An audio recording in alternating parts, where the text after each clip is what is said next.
اللهم صل على سيدنا محمد وعلى آل سيدنا محمد كما صليت على إبراهيم وعلى آل إبراهيم في العالمين إنك حميد مجيد. قال الله تبارك وتعالى في كلامه المجيد: أعوذ بالله من الشيطان الرجيم. بسم الله الرحمن الرحيم. وقل لعبادي يقولوا التي هي أحسن إن الشيطان ينزغ بينهم إن الشيطان كان للإنسان عدوا مبينا. قال المؤلف والمفسر رحمه الله تعالى: أدام النفع بعلومه وعلومكم في الدارين آمين. إلى أن قال: يأمر تبارك وتعالى عبده ورسوله صلى الله عليه وسلم أن يأمر عباد الله المؤمنين أن يقولوا في مخاطباتهم ومحاوراتهم الكلام الأحسن والكلمة الطيبة، فإنهم إن لم يفعلوا ذلك نزغ الشيطان بينهم. مفسر رحمۃ اللہ علیہ ان آیات مبارکہ کی تفسیر فرماتے ہیں کہ اللہ تبارک و تعالیٰ نے اپنے پیارے محبوب اپنے رسول سیدنا محمد مصطفیٰ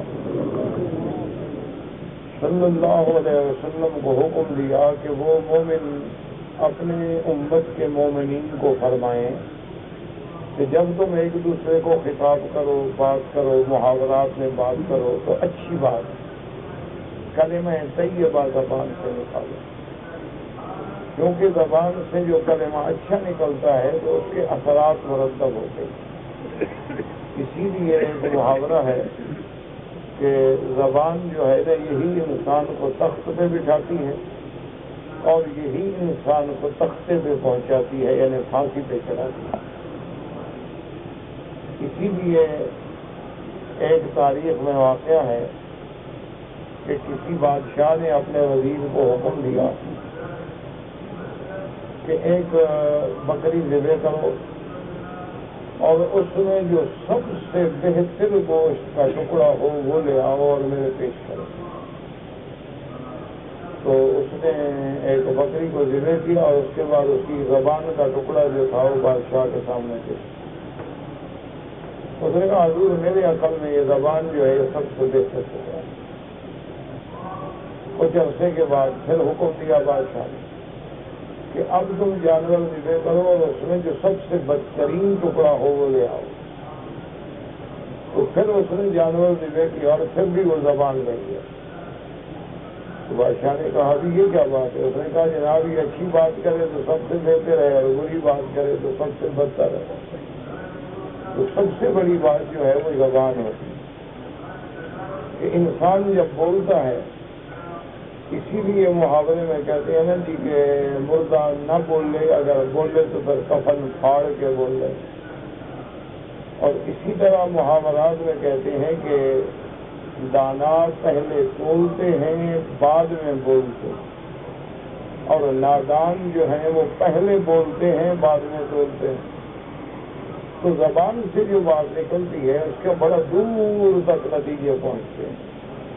جیسے کہ شاعر متنبی نے بھی کہا ہے کہ جراحات السنان لها التیام ولا یلتام ما جرح اللسان، کہ تلواروں کے اور تیروں کے زخم تو مندمل ہو جاتے ہیں لیکن زبان کا زخم جو ہے وہ مندمل نہیں ہوتا۔ تو اگر آپ کوئی بد کلمہ بولیں گے، کوئی گالی نکالیں گے تو صاف بات ہے کہ دوسرا بھی جواب میں گالی دے گا۔ اسی طرح ایک حدیث مبارک ہے جو صحیح حدیث ہے میرے محبوب کی، محبوب دو عالم سیدنا محمد مصطفیٰ صلی اللہ علیہ وسلم کی۔ آپ نے فرمایا: لا یسب الرجل اباہ و امہ، آپ نے فرمایا خبردار کبھی اپنے باپ کو اور اپنی ماں کو گالی نہ دیا کرو۔ تو ایک صحابی نے حیران ہو کے پوچھا: یا رسول اللہ أَوَيَسُبُّ الرَّجُلُ أَبَاهُ وَأُمَّهُ، کیا کوئی ایسا بھی ہوگا بدبخت جو اپنے باپ کو اور ماں کو گالی دے گا؟ حضور نے فرمایا اللہ کے بندے جب تم کسی کی ماں کو گالی دو گے تو وہ بھی تو تمہاری ماں کو گالی دے گا، تو گویا تم نے ماں کو گالی دی ہے۔ تم جب کسی کے باپ کو گالی دو گے تو وہ بھی تو تمہارے باپ کو گالی دے گا، تو اس کا معنی یہ ہے کہ تم نے اپنے باپ کو گالی دی۔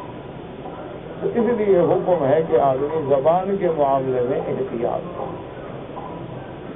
اسی طرح خود قرآن پاک میں آیت ہے، اللہ نے فرمایا وَلَا تَسُبُّوا الَّذِينَ يَدْعُونَ مِن دُونِ اللَّهِ، میرا محبوب اپنی امت کو ہدایت کر دو کہ جو لوگ اللہ کے سوا کسی غیر کی پوجا کرتے ہیں، بعض لوگوں نے بت بنائے ہوئے ہیں، بعض نے دیوی دیوتا بنائے ہوئے ہیں، بعض نے سورج اور چاند کو پوجا کرتے ہیں، بعض جنات کا پوجا کرتے ہیں، بعض ملائکہ کا پوجا کرتے ہیں، بعض عباد صالحین جو فوت ہو گئے ان کی قبروں پہ عبادت کرتے ہیں۔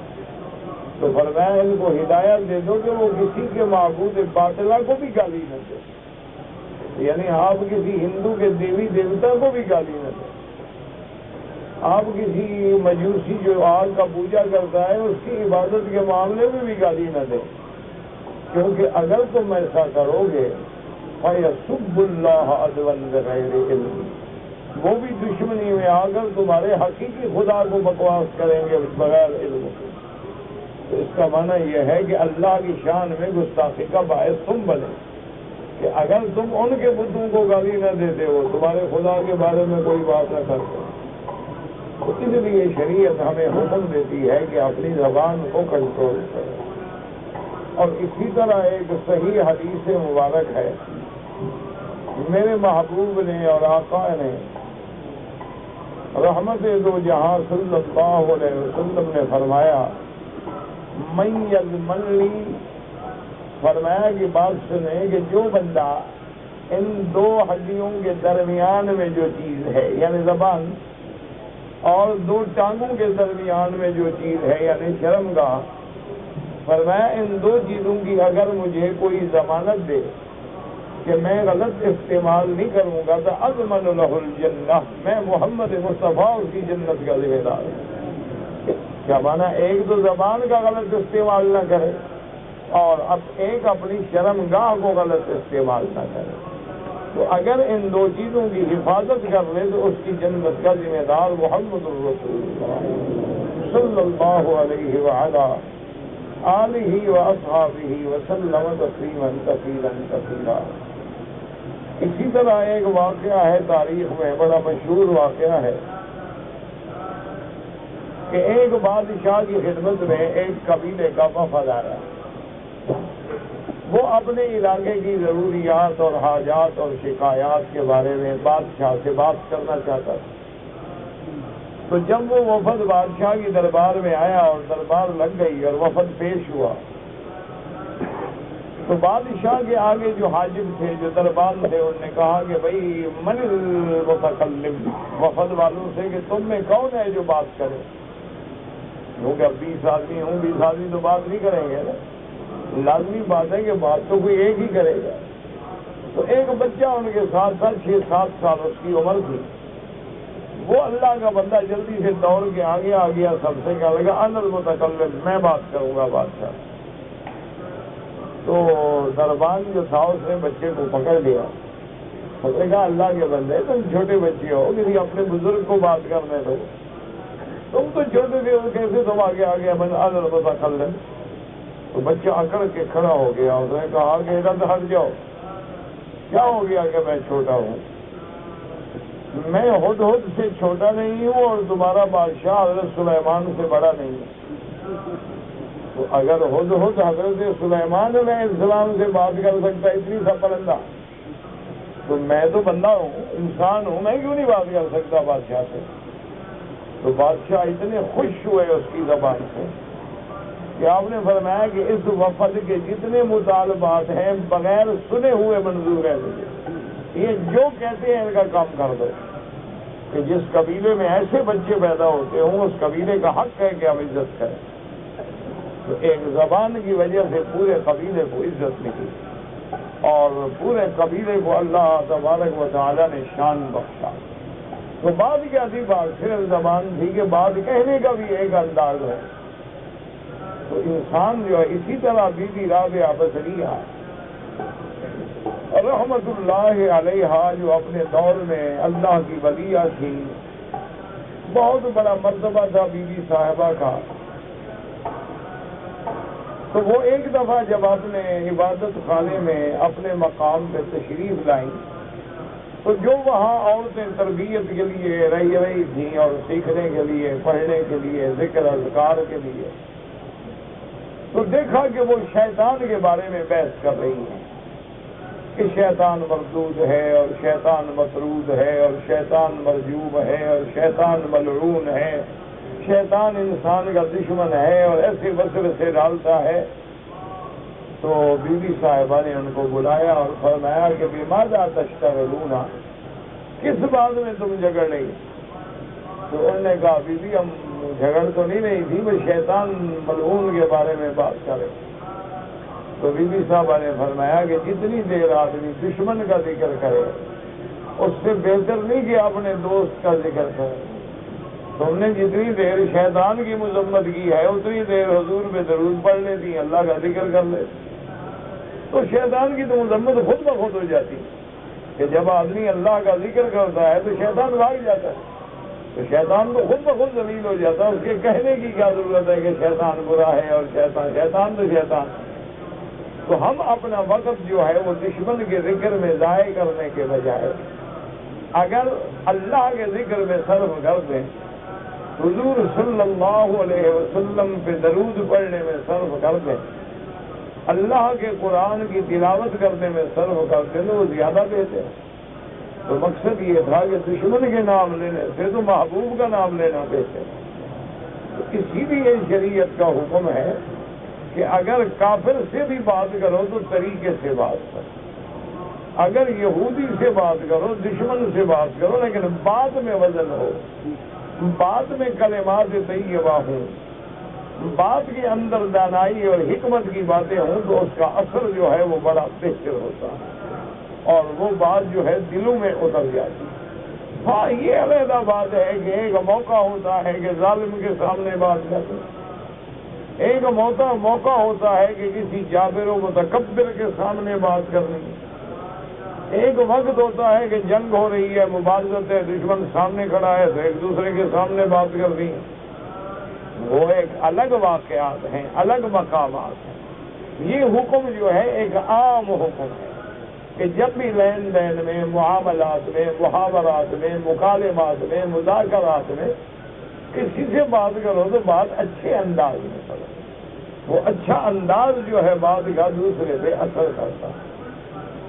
اسی لیے بہت سارے، ایک تاریخ کا واقعہ ہے اس میں انہوں نے لکھا ہے حضرت امام ابو حنیفہ رحمۃ اللہ علیہ کے بارے میں، ان کے ایک شاگرد نے لکھا کہ میں نے 10 سال حضرت صاحب کی، امام صاحب کی شاگردی کی اور خدمت کی اور تقریباً میں آپ کے ساتھ رہتا تھا، تو فرمایا آپ کی زبان سے میں نے کبھی گرا ہوئی بات نہیں سنی، آپ کی زبان سے میں نے کبھی کسی کے بارے میں کوئی درست کلمہ نہیں سنا، آپ کی زبان سے میں نے کسی کے بارے میں غیبت نہیں سنی، آپ کی زبان سے میں نے کسی کے بارے میں کوئی گالی گلوچ نہیں سنی۔ تو یہ تھی اتباع سنت محمد صلی اللہ علیہ وعلا آلہ واصحابہ وسلم تسلیما کثیرا کثیرا۔ اسی طرح سیدنا انس رضی اللہ تعالی عنہ خادم رسول اللہ صلی اللہ علیہ وسلم، جو میرے محبوب کا محبوب خادم تھے، فرماتے ہیں خدمت رسول اللہ 10 سنین۔ حضرت انس رضی اللہ تعالی عنہ فرماتے ہیں کہ میں نے 10 سال حضور کی خدمت کی ہے، 10 سال میں حضور کا خادم رہا۔ کہتے واللہ ما زجرنی ولا ضربنی ولا قہرنی، کہتے ہیں خدا کی قسم ہے حضور نے 10 سال میں مجھے کبھی جھڑکا بھی نہیں، 10 سال میں حضور نے مجھے کبھی تھپڑ بھی نہیں مارا، 10 سال میں حضور نے مجھے کبھی ڈانٹا بھی نہیں۔ اور ایک روایت میں حضرت انس فرماتے ہیں کہ 10 سال میں حضور نے مجھے کبھی یہ نہیں کہا کہ یہ کام تم نے کیوں کیا، اور اگر میں نے نہیں کیا تو حضور نے کبھی یہ نہیں کہا کہ تم نے یہ کام کیوں نہیں کیا۔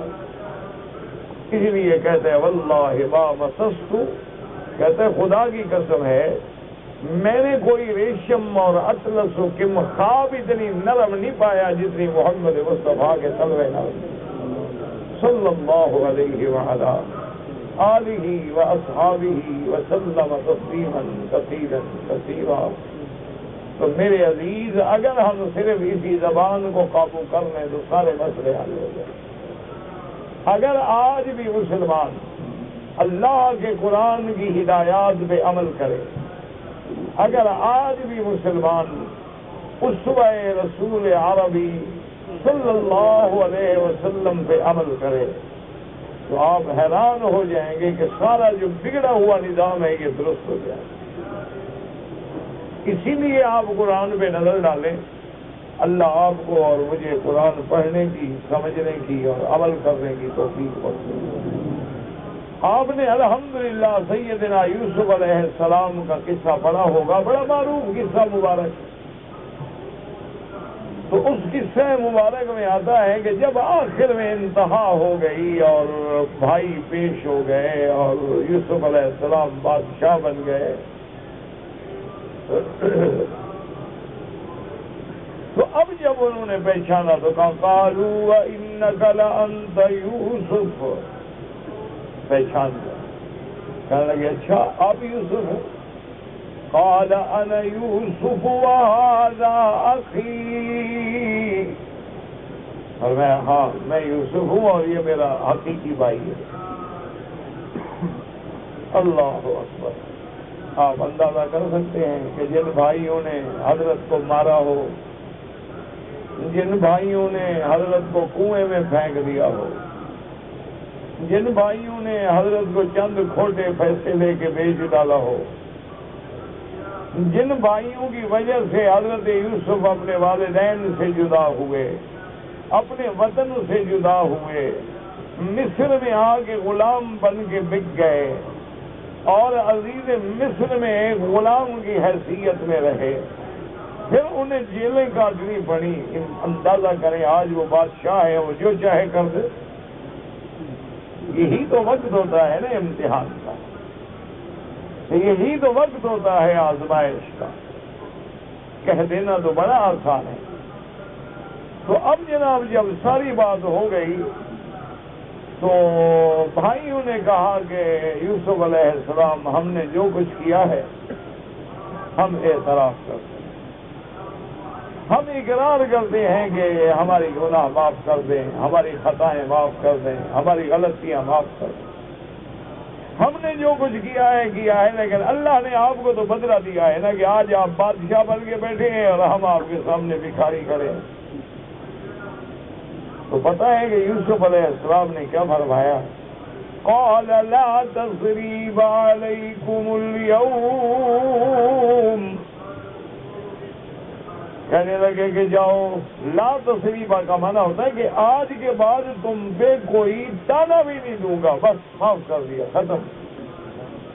یغفر اللہ لکم، اللہ بھی بخش دے، تو بڑا مہربان ہے، بڑا ارحم الراحمین۔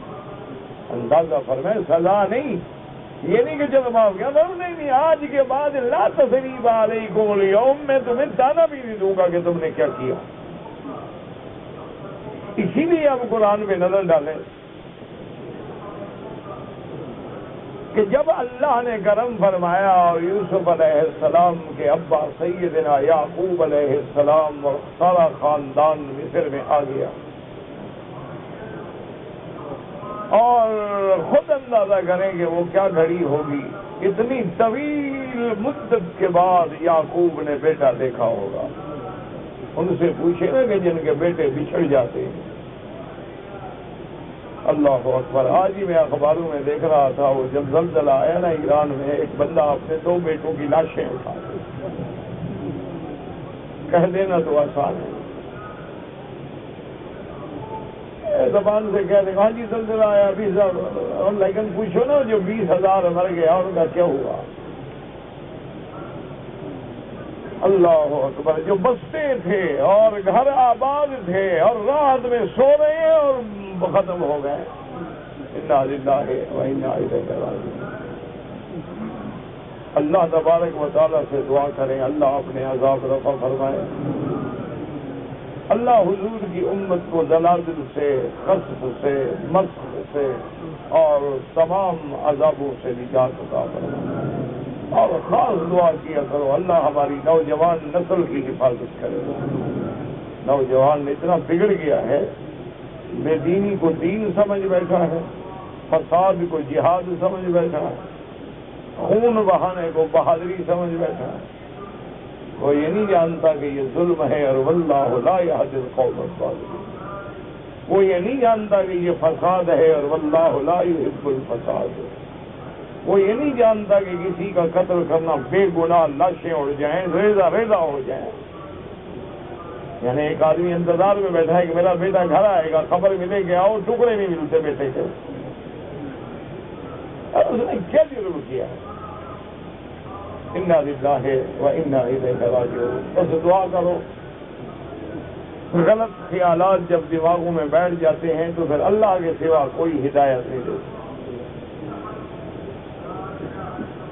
پھر آدمی کو حق باطل نظر آتا ہے اور باطل جو ہے وہ حق نظر آتا ہے۔ دیکھا نہیں خوارج کی لڑائیاں دیکھ لیں، حضرت علی کے ساتھ لڑائیاں ہوئیں، اللہ معاف فرمائے۔ وہ کیا سب سے زیادہ قرآن پڑھنے والے، عبادت کرنے والے، نمازیں پڑھنے والے، جناب ایسی نمازیں پڑھیں کہ آپ حیران ہو، آپ ان کے مقابلے پہ ایک نماز بھی نہیں پڑھ سکتے۔ تلاوت قرآن کرنے والے اور حضرت علی سے لڑ رہے اور ہزاروں لوگ مارے گئے۔ اچھا، جب حضرت علی سے پوچھا گیا سبحان اللہ رضی اللہ عنہ، کروڑوں رحمتیں ہوں سیدنا علی پہ اور ان کے خاندان پہ، کتنی بڑی بات تھی۔ جب جنگ ہوئی نا خوارج سے تو کچھ ساتھیوں نے پوچھا کہ اہم کفارن، کہ حضرت علی آپ کی جو جنگ ہو رہی ہے ان لوگوں سے، ایک کافر ہے؟ فرمایا لا مطلب کفر فرو، وہ تو کفر سے بھاگ گئے ہیں اسلام کی طرف، کیسے کافر ہے؟ کوئی کافر نہیں۔ یہ ہے نا بات کہ دشمن کے بارے میں پوچھو، وہ تلوار لے کے قتل کے لیے کھڑا ہے، لیکن حضرت علی کہتے نہیں کافر نہیں ہے۔ یہ ہے عدل۔ انہوں نے کہا اچھا حضرت اگر یہ کافر نہیں ہیں تو پھر منافق تو ضرور ہے۔ حضرت لا حول ولا قوت، کیا کہہ رہے ہو؟ اللہ کہتا ہے المنافق جو ہے لا یذکرون اللہ الا قلیلا، منافق اللہ کا ذکر نہیں کرتے مگر دکھانے کے لیے۔ وہؤلاء لسانهم رطب بذکر اللہ، یہ جو میرے دشمن ہیں ان کی زبانوں میں تو ہر وقت اللہ کا ذکر ہے۔ منافق تھوڑے، کوئی منافق نہیں، نہ کافر ہے نہ منافق ہے۔ تم اپنے مخالف کو کہو گے کہ وہ مسلمان ہے، کافر نہیں ہے، منافق نہیں ہے؟ اللہ معاف کرے، چھوٹا سا جھگڑا ہو جائے نا تو فوراً کہہ دیں گے یہ ہے ہی کافر، ہے ہی قادیانی۔ انہوں نے کہا حضرت علی پھر کمال کی بات ہے کہ وہ کافر بھی نہیں ہیں، منافق بھی نہیں ہیں، اور آپ ہی لڑ بھی رہے ہیں، جنگیں بھی کر رہے ہیں۔ میں اخوان ہونا، ہمارے بھائی ہیں، بغاؤ علینا قاتلنا وقاتلنا، ہمارے بھائی ہیں، بغاوت کر دی انہوں نے ہم پہ حملہ کیا، ہم نے بھی دفاع میں قتال کیا، اور تو کوئی بات نہیں، کافر شافر تو کوئی نہیں۔ یہ ہے عدل انصاف کا کلمہ۔ لیکن پھر حضرت علی جیسا کوئی ہو تو اپنے آپ کو قابو رکھے، اپنے آپ کو اس حالات میں قابو رکھنا کوئی معمولی سی بات تو نہیں ہوتی نا، یہ تو پیغمبروں کی شان ہے، صحابہ کی شان ہے، اولیاء اللہ کی شان ہے۔ اب جناب جب والدین آ گئے تو حضرت یوسف علیہ السلام سے والدین نے حال احوال پوچھا کہ بیٹا کیا گزری؟ تو فوراً حضرت یوسف علیہ السلام نے فرمایا کہ اللہ کا کتنا بڑا انعام ہے مجھ پر اذ اخرجنی من السجن وجاء بكم من البدو من بعد ان نزغ الشیطان بینی وبین اخوتی. حضرت یوسف علیہ السلام نے کہا ابا جان اللہ کا کتنا بڑا شکر ہے، اللہ نے مجھے جیل سے نکالا اور تخت کی کرسی پہ بٹھایا، اور اللہ آپ کو دیہات سے بستی سے لے کے پھر اللہ نے ہمیں اکٹھا کر دیا. اللہ کا کتنا بڑا کرم ہے. تو آپ کی صورت یوسف پڑھتے ہیں الحمدللہ گزر جاتے ہیں، لیکن غور کرو نا یوسف علیہ السلام کا شان غور کرو. بھائی اب دیکھیں نا یوسف علیہ السلام سے جب باپ پوچھ رہا ہے کہ بیٹا کیا حال ہے، کیسے گزری، تو اصولی بات ہے نا کہ حضرت یوسف شروع کرتے ہیں کہ ابا جان مجھے بھائی لے گئے، مجھے پکڑا اور شکار کا تو بہانہ بنایا، مجھے جا کے کنویں میں ڈال دیا، میرے خون کا کپڑا جھوٹا لگا کے آپ کے پاس لے آئے، پھر دوسرے دن قافلے والوں نے نکالا، پھر انہوں نے آگے مجھے بیچ ڈالا، پھر میں مصر میں بک گیا، پھر عزیز مصر کی بیوی نے میرے ساتھ یہ ظلم کیا، جیل بھجوا دیا. تو بات تو وہاں سے شروع ہوتی تھی نا، لیکن یوسف علیہ السلام نے سارا قصہ ہی ختم کر دیا، آخر سے بات شروع کی. اذ اخرجنی من السجن، کہ میرے اللہ کا کرم ہے جب اس نے مجھے قید خانے سے نکالا. قید خانے میں ڈالنے کا ذکر نہیں کیا کہ اگر میں قید خانے میں جانے کا ذکر کروں تو امراۃ العزیز اور عزیز کے گھرانے پہ اعتراض آئے گا، اور میں نے ان کے گھر میں کھانا کھایا ہے، ان پہ کیسے الزام لگاؤں. بس بات بھی گزر گئی.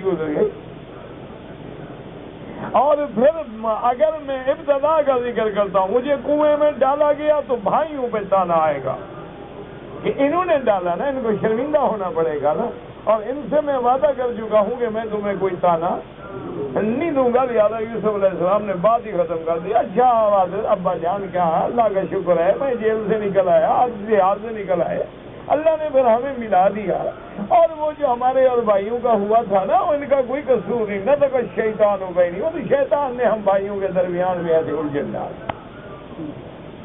یہ ہے مقام پیغمبر، یہ ہے مقام نبوت، اور یہ ہے مقام عظمت.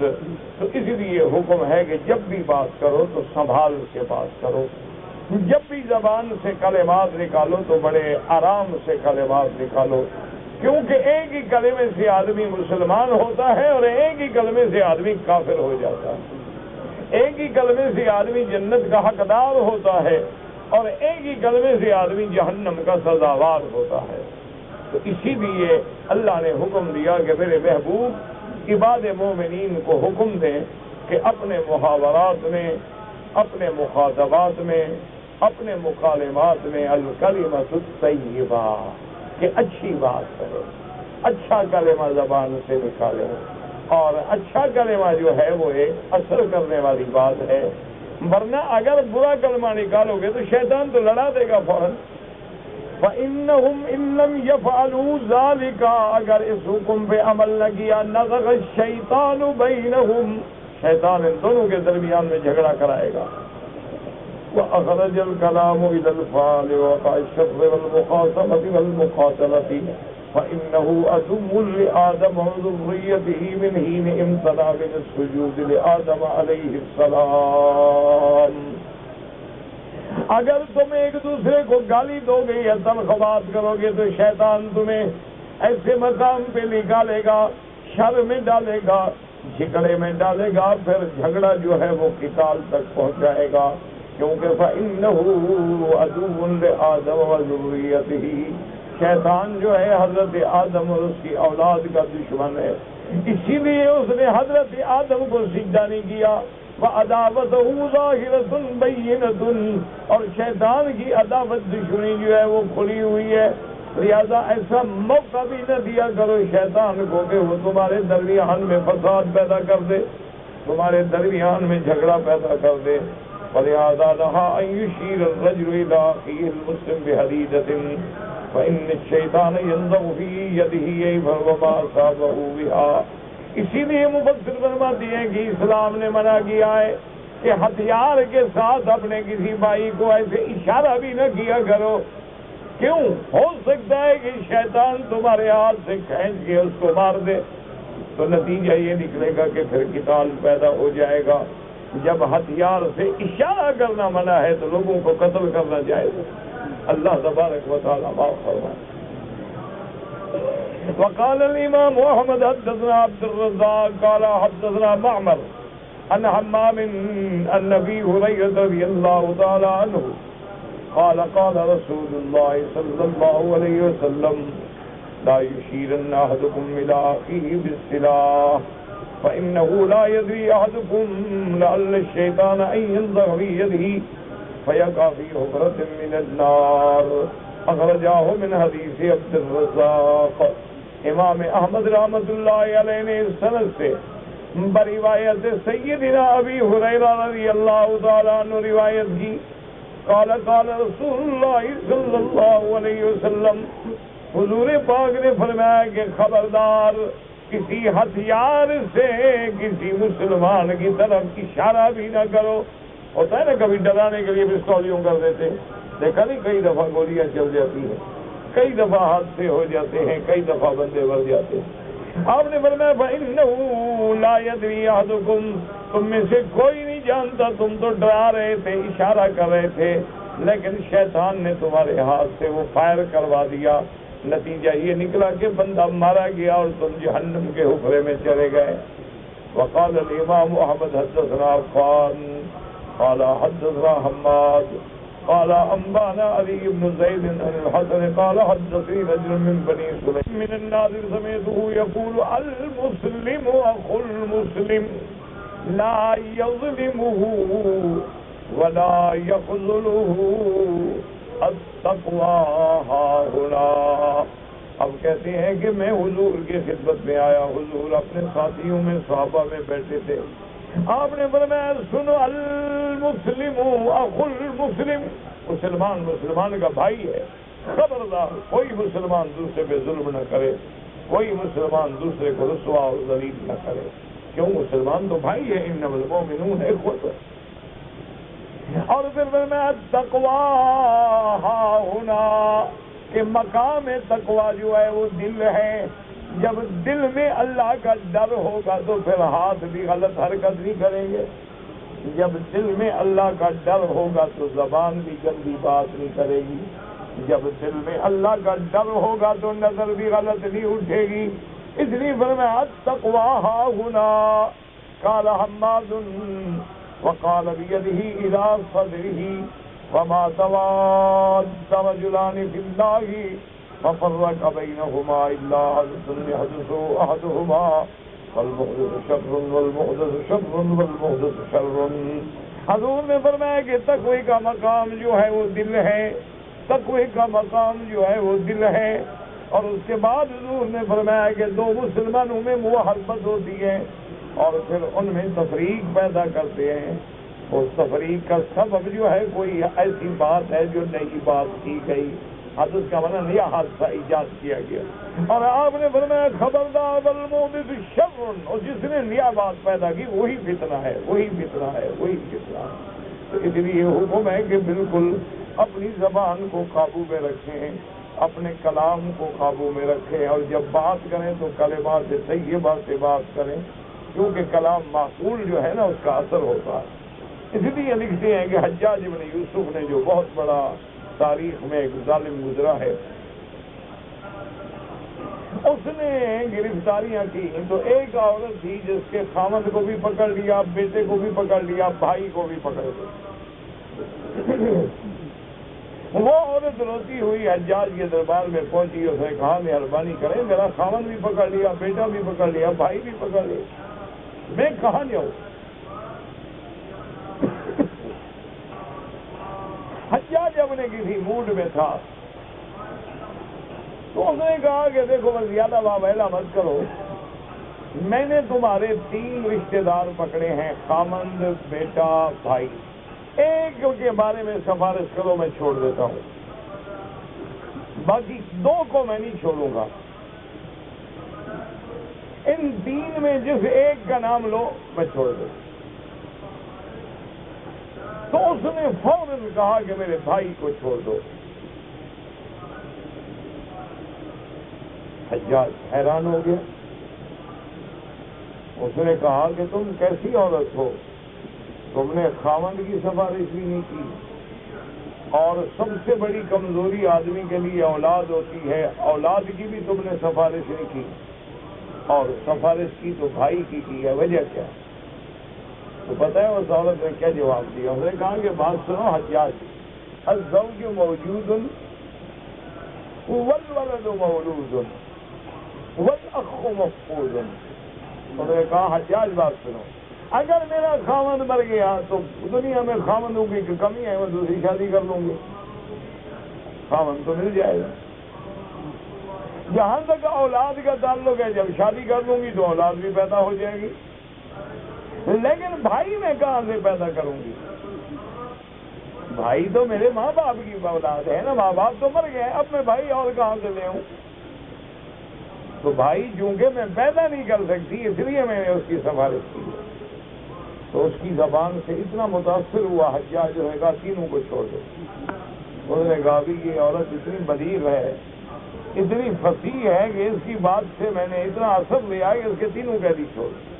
اس لیے زبان جو ہے نا، اس کا حکم ہے کہ زبان کو کنٹرول کرو. جب بھی زبان سے بات کرو، اس کے کنٹرول کا طریقہ میں آپ کو عرض کر دوں. اس کو سیدھا کرنے کا ایک ہی علاج ہے، اللہ کا ذکر. اللہ کے ذکر کی جب مار پڑتی ہے، اور اللہ کے ذکر کی جب ضرب لگتی ہے، اور اللہ کا ذکر جب زبانوں پہ آتا ہے، تو شیطان کا تسلط جو ہے وہ ختم ہو جاتا ہے. تو جب آدمی شیطان کے تسلط سے بچ جاتا ہے تو سیدھی بات ہے، پھر اچھی بات ہی کرے گا، پھر بری بات کیوں کرے گا؟ تو چلتے پھرتے درود شریف، سبحان اللہ الحمدللہ الحمدللہ لا الہ، جو بھی آتا ہے. کوئی ذکر کی پابندی نہیں ہوتی کہ فلاں ذکر کرو، جو بھی تمہیں آتا ہے، اللہ اللہ سبحان اللہ الحمدللہ لا الہ الا اللہ اللہ اکبر اللہم صلی علی محمد، جو تمہیں آتا ہے. وضو ہے نہیں ہے، چلتے اٹھتے بیٹھتے پھرتے ہر وقت زبان پہ اللہ کا ذکر ہو، زبان جو ہے وہ رطب ہو ذکر اللہ سے. تو جو زبانیں اللہ کے ذکر سے تر رہتی ہیں، تو اللہ تبارک و تعالیٰ کی رحمت سے شیطان مؤثر نہیں ہو سکتا. تو اس لیے اللہ سے دعا کریں، اللہ آپ کو بھی اور اللہ مجھے بھی شیطانی وساوس سے، شیطانی مقاصد سے، شیطانی حملوں سے نجات عطا فرمائیں. کہتے جی کہ اگر ایک آدمی کی جیب میں سگریٹ کی ڈبی ہے تو نماز ہو جائے گی؟ ہاں بھائی، نماز تو ہو جائے گی. ایک ہے نماز کا ہو جانا، ایک ہے بے ادبی کا ارتکاب کرنا. تو اللہ کے نبی نے منع فرمایا ہے کہ کوئی بدبودار چیز اللہ کے گھروں میں داخل نہ کرو. حتیٰ کہ حضور نے فرمایا اگر تم نے کچا بصل کھایا ہے یا کچا لہسن کھایا ہے جس سے منہ میں ہوا پیدا ہوتی ہے، تو فرمایا جماعت میں نہ ہو، دور جا کے نماز پڑھو، مسلمانوں کو تکلیف نہ پہنچاؤ. حالانکہ بصل بھی کھانا حلال ہے اور لہسن کھانا بھی حلال ہے. تو حلال چیز میں بھی اگر ہوا ہے تو اسلام منع کرتا ہے، اور سگریٹ وغیرہ تو ہے ہی حرام. بعض علماء اس کو مکروہ فرماتے ہیں، لیکن اکثر علماء متاخرین جو ہے وہ فرماتے ہیں کہ سگریٹ تمباکو ہے، سگریٹ ہے، نسوار ہے، وہ کہتے ہیں حرام. اس لیے وہ کہتے ہیں کہ ایک تو اس لیے حرام ہے کہ یہ اشیاء خبیثہ میں ہے، دوسرا اس لیے حرام ہے کہ یہ روائے کریہہ میں ہے، تیسرا اس لیے حرام ہے کہ انسان کے بدن کو یہ نقصان پہنچانے والی چیز ہے، حتیٰ کہ اس سے کینسر جیسی بیماریاں بھی پیدا ہو جاتی ہیں. اور چوتھی چیز یہ ہے کہ اللہ نے قرآن میں فرمایا ہے ان المبذرین کانوا اخوان الشیاطین، جو اپنے پیسے کو ناجائز خرچ کرتے ہیں وہ شیطان کی بھائی ہیں. تو یہ اپنے پیسے کو ناجائز خرچ کر رہا ہے، اپنے پیسے کو اپنے ہاتھ سے آگ لگا رہا ہے. تو لہذا ان سب دلائل کو سامنے رکھ کر علماء فرماتے ہیں کہ یہ حرام ہے.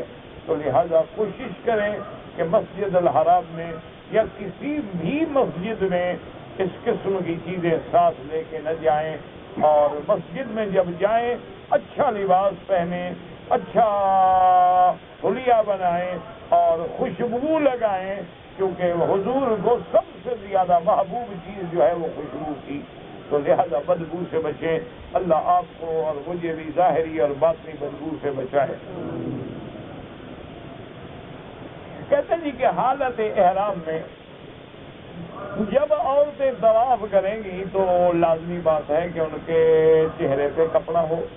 یہ کیسے لکھی؟ احرام کی حالت میں کپڑا چہرے پہ نہ ہونا معنی یہ ہے کہ اگر بندے سامنے نہ ہو، لیکن جب بندے بالکل ملے ہوئے ہیں تو بالکل کپڑا ڈال لیں۔ جیسے بی بی عائشہ صدیقہ رضی اللہ تعالی عنہا فرماتی ہیں کہ جب ہم احرام باندھ کے آ رہے تھے، کنا اذا حازین الرجال سدلنا علی وجوہنا، کہ جب بندے ہمارے سامنے قریب آتے تو ہم کپڑا لٹکا لیتے، اور جب بندے دور ہو جاتے تو ہم کپڑا ہٹا لیتے۔ تو اسی لیے آج بھی یہی حکم ہے کہ عورتوں کو سمجھائیں کہ ایک تو طواف جو ہے وہ باہر کریں تاکہ غیر مردوں سے اختلاط نہ ہو، اور دوسرا اپنے کپڑے کو ایسے گھونگھٹ کی طرح آگے ڈال لیں کہ چہرے کو بھی نہ لگے اور پردہ بھی رہے، اور ان کی نظر جو ہے وہ نظر بھی قدم پہ رہے اور زمین پہ رہے، تاکہ کسی غیر محرم پہ نظر بھی نہ پڑے۔ اور ایسے اوقات میں طواف کریں جب رش کم ہوتے ہیں۔ اگر رش بہت زیادہ ہے بوسہ دینے کی کوشش نہ کریں، مقام ابراہیم پہ ہاتھ لگانے کی کوشش نہ کریں، کیونکہ یہ تمام چیزیں شریعت میں منع ہے۔ بوسہ دینا سنت ہے، اور غیر مرد کے ساتھ بدن لگ جائے تو حرام ہے۔ تو سنت میں کیا عمل ہوا اگر آدمی حرام پہ ارتکاب کر بیٹھے؟ تو لہذا احتیاط کریں، اور اسی طرح اپنے گھروں کو ہدایت کریں کہ جب اذان کا وقت آتا ہے، اذان کے شروع ہونے سے بھی 5-10 منٹ پہلے طواف چھوڑ دیں اور عورتوں میں چلی جائیں، آرام سے نماز پڑھیں، نماز پڑھ کے فارغ ہو کے جو چکر بچ گئے ہیں وہ پورے کر لیں۔ کہتے جی میری بچی بیمار ہے، اللہ ہر بیمار کو شفا دے، دعا کریں اللہ سب بیماروں پہ رحم فرما دے، اللہ ہماری بھی ظاہری باطنی گھر والوں کی بیماریاں ظاہری باطنی روحانی جسمانی نفسانی سب دور فرما دے، اللہ شفا کاملہ عطا فرما، صحت عاجلہ عطا فرما۔ اور حضور کی ایک دعا ہے ہمیشہ مانگا کرو، اللہم انی اعوذ بک من البرص والجذام وعن سیء الاسقام۔ اللہ کے نبی نے فرمایا کہ یا اللہ میں پناہ مانگتا ہوں برص کی بیماری سے، جس میں داغ ہو جاتے ہیں بندے کے، اور جذام کہتے ہیں کوڑ کی بیماری، اور اسی طرح فرمایا من سیء الاسقام، اور جتنی بری بیماریاں ہیں اللہ اس سے ہمیں پناہ دے۔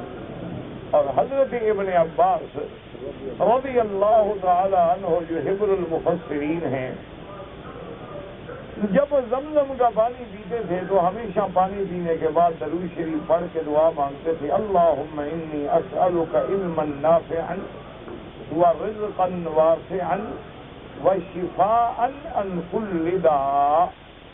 اللہم انی اسألک علما نافعا ورزقا واسعا وشفاء عن كل داء، اللہ ہر بیماری سے شفا عطا فرما، کیونکہ ماء زمزم جو ہے شفا ہے، ماء زمزم جو ہے شفا و سقم و طعام و سومن، لیکن شرط یہ ہے کہ صحیح نیت سے، صحیح اعتقاد سے، صحیح ایمان سے، صحیح یقین سے زمزم پئیں، تو اس سے بڑی نعمت کوئی نہیں دنیا میں، حتیٰ کہ یہ جنت کے پانی سے بھی افضل ہے۔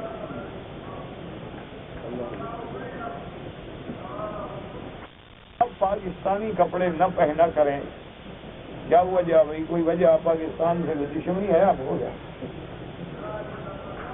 اللہ کے بندے کو وجہ بھی تو بتاؤ نا۔ کہتا ہے جی بزرگی میں کمی پیدا ہوتی ہے، تو پاکستان میں بزرگی کوئی نہیں، پاکستانی کپڑوں میں یعنی بزرگ نہیں ہوتا۔ لا حول ولا قوت۔ اللہ کے بندے دعا کرو، کپڑے تو کپڑے ہیں، دعا کرو اللہ دل کی ہدایت کے فیصلے کرے۔ کپڑوں کا کیا ہے؟ کپڑے تو آدمی ہندی ہوں، سندھی ہوں، پاکستانی ہوں، عربی ہوں، عربی سے عربی نہیں بن جائے گا، عجمی سے عجمی نہیں بن جائے گا۔ دعا کرو لباس التقوی ذالک خیر، اللہ ہمیں تقوی کا لباس عطا فرمائے۔ باقی دیکھیں نا، ایک آدمی کے اصل جو ہے، اصل وطنیت ہے آدمی کی، تو آدمی اپنی اصل کو تو نہیں بھول جاتا۔ جو لوگ اپنی اصل کو بھول جاتے ہیں نا، پھر ان کو نقل بھی نہیں یاد رہتی انشاءاللہ۔ ہمیشہ اپنی اصلیت کو یاد رکھنا چاہیے، ہمیشہ اپنے اصل مقام کو آدمی کبھی نہ بھولے۔ اس لیے کہتے ہیں نا کہ بادشاہ کا جو خادم تھا نا ایاز محبوب کا، تو وہ روزانہ رات کو جا کے کمرے میں بند ہو کے ایک گٹھڑی تھی وہ کھولتا تھا اور دیکھتا تھا اور روتا تھا۔ تو بادشاہ کو شکایت ہوئی کہ بھئی آپ کا جو خادم جو ہے نا، پتہ نہیں اس نے کوئی ہیرے جواہرات چوری کیے ہوئے ہیں، کیا کیا ہوئے، روزانہ رات کو جا کے کمرے میں چھپ کے کوئی گٹھڑی کھولتا ہے اور دیکھتا ہے۔ تو بادشاہ نے نگرانی کا حکم دیا۔ تو جب نگرانی کی گئی تو دیکھا کہ اس کے پرانے کپڑے ہیں، پرانے جوتا ہے۔ تو بادشاہ نے کہا یہ کیا ہے؟ اس نے کہا میں پہلے جو لباس پہن کے آیا تھا میں نے رکھا ہوا ہے، اور اپنے آپ کو یاد دلاتا ہوں کہ تم وہی ہو۔ اگر آج بادشاہ نے تمہیں خادم بنا لیا تو کیا ہو گیا، لیکن تمہاری اصلیت یہی ہے، تمہیں نہیں بھولنی چاہیے کہ تم کیا ہو۔ جو لوگ اپنی اصلیت بھول جاتے ہیں نا میرا بھائی، ہو بہت جلدی گر جاتے ہیں، پھر ان کی عزت نہ ادھر رہتی ہے نہ ادھر رہتی ہے۔ اور جو اپنی اصلیت کو نہیں بھولتے اللہ ان کی حفاظت فرماتے ہیں۔ باقی لباس کا کیا ہے میرا بھائی، اصل بات یہ ہے، دیکھو نا تم خام خواہ ایسی باتیں پوچھتے رہتے ہو، چھیڑتے رہتے ہو، حالانکہ یہ کوئی مسئلہ نہیں، میری ذاتی بات ہے، لیکن خام خواہ چھیڑ دیتے۔ اللہ کے بندے، ہر بات میں کوئی نہ کوئی راز ہوتا ہے، ہر بات میں کوئی پس منظر ہوتا ہے۔ اب دیکھو نا میرے دوست ہیں، اللہ ان کو جزائے خیر دے، اللہ جنہوں نے دعاؤں کے لیے کہا ہے ان کی دعائیں پوری فرمائے، حاجات پوری فرمائے۔ اب وہ بیچارے کپڑے بنا کے بیچ دیتے ہیں، اب میں کیا کروں، نہ پہنوں تو کتنی زیادتی ہے۔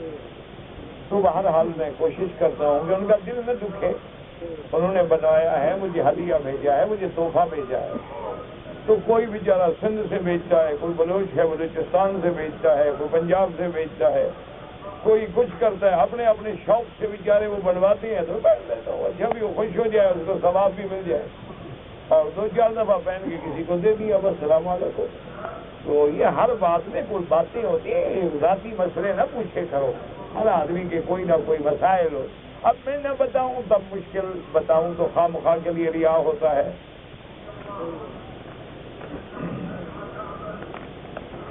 کہتے ہیں جی کہ عورتوں اور مردوں کی نماز میں فرق ہے، 1400 سال ہو گئے ان کا یہ مسئلہ حل نہیں ہوا۔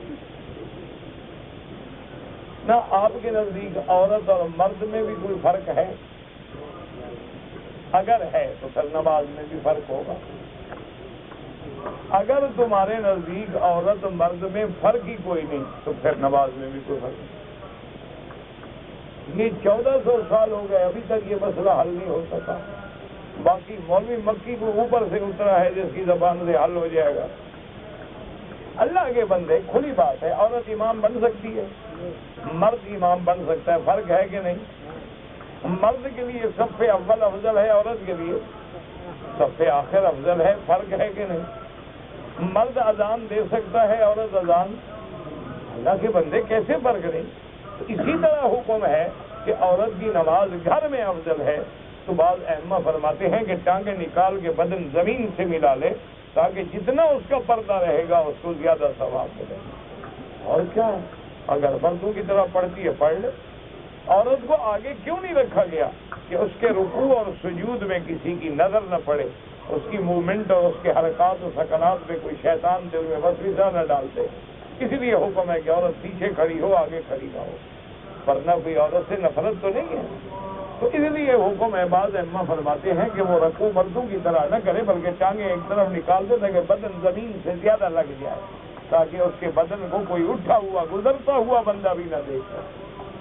یہ تو ایک سمجھ کی بات ہے، اللہ جھگڑوں سے بچائے۔ اور جس نے لکھا ہے اس کو پتا ہے، اس کی قلم بتا رہی ہے، اس کو پتا ہے، مسئلہ جانتا ہے۔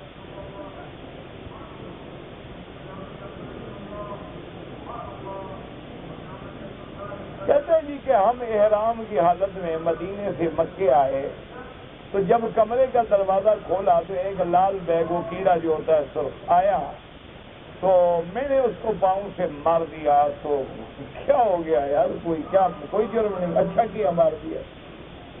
دیکھو نا، حاجی ڈر جائے تو لال بیگ کا بھی مسئلہ پوچھتا ہے، اور نہ ڈرے تو بندے مار ڈالے۔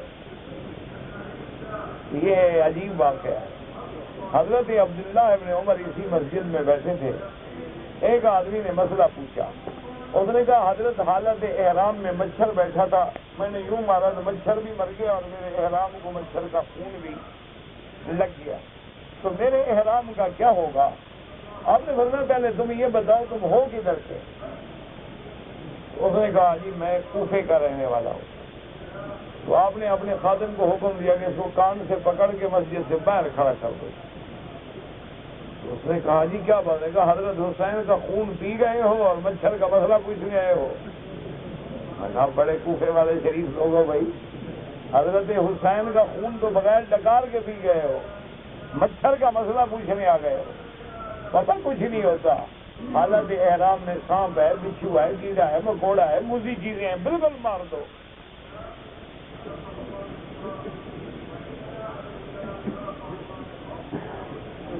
کہتے ہیں جی کہ ہم نے جب عمرہ کر لیا، صفا مروہ دوڑ لی، تو صفا مروہ دوڑنے کے بعد اب ہم نے احرام سے نکلنا ہے۔ میں نے اپنے بال نہیں کٹوائے، لیکن اپنی بیوی کے بال کاٹ دوں بالکل جائز ہے، اپنے بال خود کاٹ دو تب بھی جائز ہے، تم بیوی کے بال کاٹ دو تب بھی جائز ہے، بیوی تمہارے بال کاٹ دے تب بھی جائز ہے، محرم میں ایک دوسرے کے بالوں پہ مسترا پھیر دو، مشینیں پھیر دو، سب جائز ہے، کوئی منع نہیں۔ کہتے ہیں جی کہ جب ہم مدینہ جائیں تو مسجد کی نیت کریں یا حضور کی؟ جب مسجد کی نیت کرو گے تو مسجد کس کی ہے؟ تم نے بنائی ہے مسجد، اسی میں سارا آ گئی۔ حضور کا روضہ مبارک کہاں ہے؟ مسجد میں، تو سارا سب کو شامل ہو گیا، جھگڑے کی کیا ضرورت ہے؟ وہ تو ایک حدیث ہے کہ حضور نے فرمایا کہ مسجد کے بغیر سفر نہ کرو، اس پہ علماء کہتے ہیں کہ جب بھی نیت کرو تو مسجد کی کرو، لیکن ہم تو جب مسجد کی نیت کرتے ہیں تو مسجد بھی تو مسجد رسول اللہ ہے نا، اور پھر میرے محبوب کا روضہ بھی تو مسجد مبارک کے اندر ہے، کوئی جھگڑے کا تو مسئلہ ہی نہیں ہے اللہ کے بندے۔ اگر آدمی ہر روز عمرہ کرے کوئی نفلی عبادت ہے، لیکن مکے میں رہتے ہوئے عمرہ کرنے سے طواف کرنا زیادہ افضل ہے، زیادہ ثواب ہے۔ جتنی دیر عمرے میں لگاؤ اتنی دیر اگر طواف کرو گے تو زیادہ ثواب ہوگا۔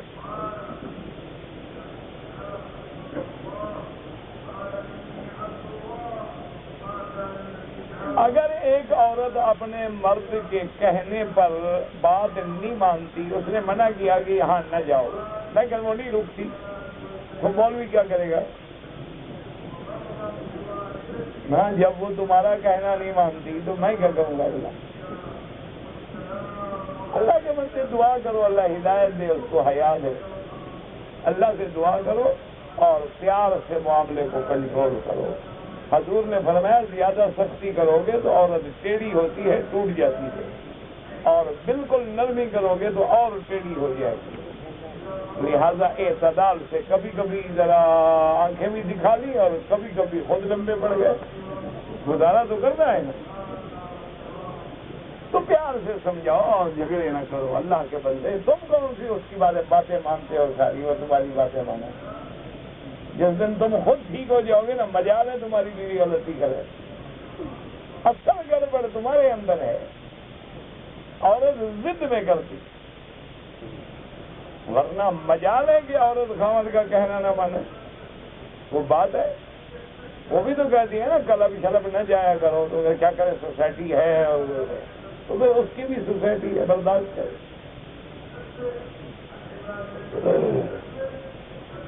جب بچہ پیدا ہوتا ہے 7ویں دن عقیقہ کرنا سنت محمد مصطفیٰ ہے۔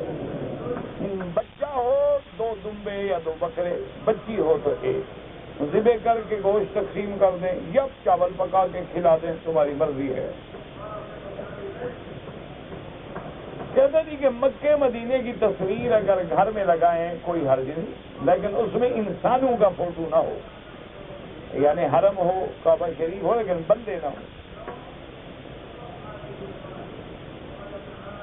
کہتے جی کہ بعض لوگ عصر کی نماز کے بعد طواف کر کے نفل پڑھتے ہیں، کیونکہ امام احمد بن حنبل رحمۃ اللہ علیہ اور امام شافعی رحمۃ اللہ علیہ کے نزدیک اللہ کے حرم میں جب طواف کرو نماز پڑھنا جائز ہے۔ امام ابو حنیفہ رحمۃ اللہ علیہ فرماتے ہیں کہ جو اوقات مکروہ ہیں نماز نہ پڑھو، صبح کے بعد طواف کرو تو سورج نکلنے کے بعد پڑھو، عصر کے بعد طواف کرو تو مغرب کے بعد پڑھو۔ یہ امام ابو حنیفہ رحمۃ اللہ علیہ اور صاحبین کا مسلک ہے۔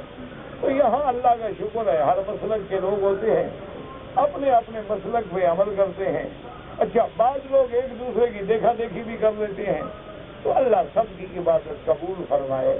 جو لوگ نہیں پڑھتے ہیں ان کو برا نہ سمجھیں، اور جو پڑھ رہے ہیں ان پہ بھی اعتراض نہ کریں۔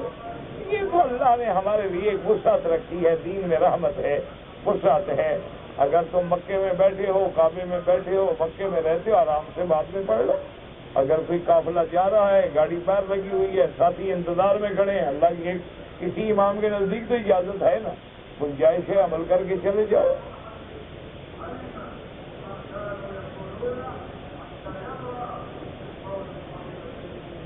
کہتے جی کہ سابقہ جو نمازیں قضا ہو گئی ہیں، سب سے پہلے تو سچے دل سے توبہ کرو کہ آئندہ میں قضا نہیں کروں گا۔ جب سچے دل سے توبہ کرو گے تو اللہ کی رحمت سے گناہ بخشے جائیں گے، لیکن کوشش کرو کہ ہمت کر کے قضا پڑھتے رہو۔ حتیٰ کہ بعض علماء فرماتے ہیں کہ نفل چھوڑ دو، نفلوں کے بجائے وہی قضا پڑھتے رہو، تاکہ ثواب بھی زیادہ ہوگا اور بوجھ بھی اترتا چلا جائے گا۔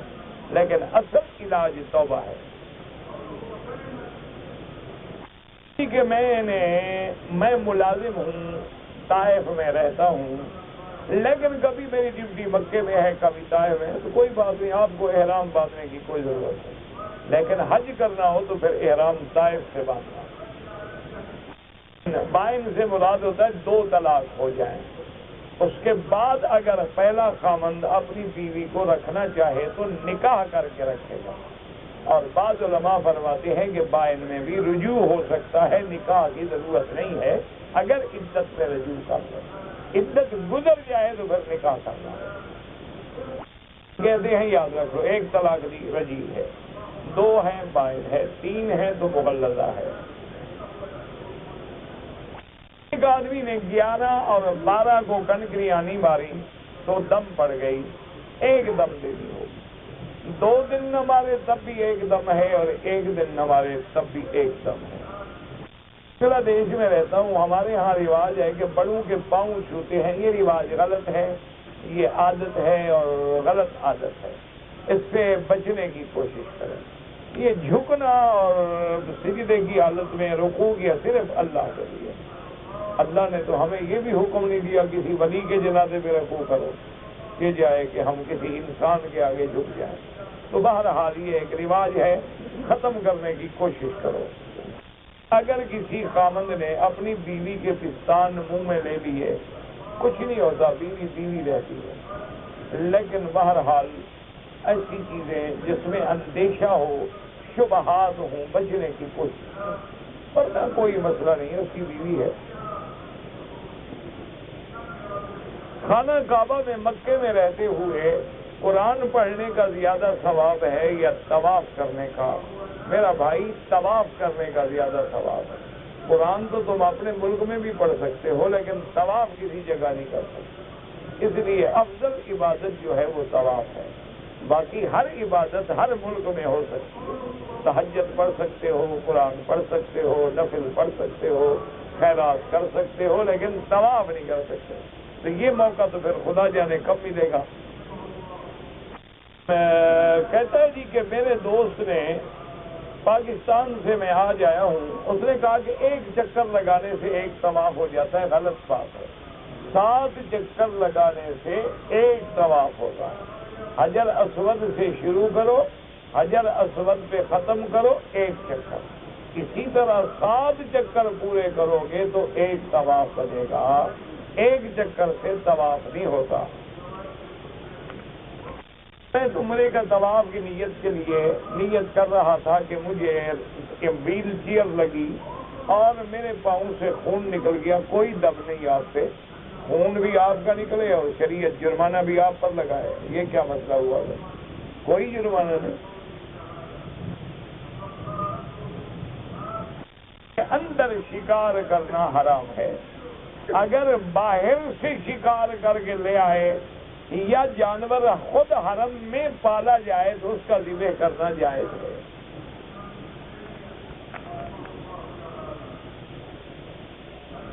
اگر کوئی آدمی عرفات جانے سے پہلے، لیکن شرط یہ ہے کہ پہلے عمرے کا حج کا احرام باندھے، احرام باندھ کے طواف کرے، طواف کر کے صفا مروہ دوڑ کے پھر مینا چلا جائے تو 10 کو جب آئے گا صرف طواف زیارت کرے گا، صفا نہیں دوڑے گا۔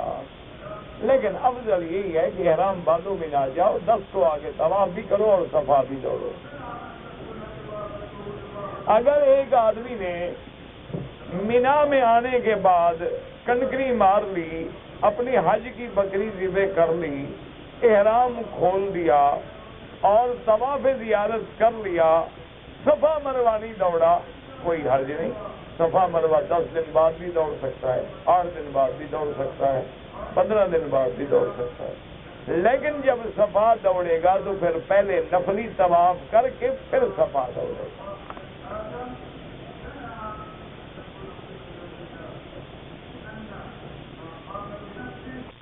ساتھی نے اپنی بیوی کو خط لکھ کے 1 طلاق دیا، ہو گیا۔ اب 3 سال کے بعد جائے گا، کیا کرے گا؟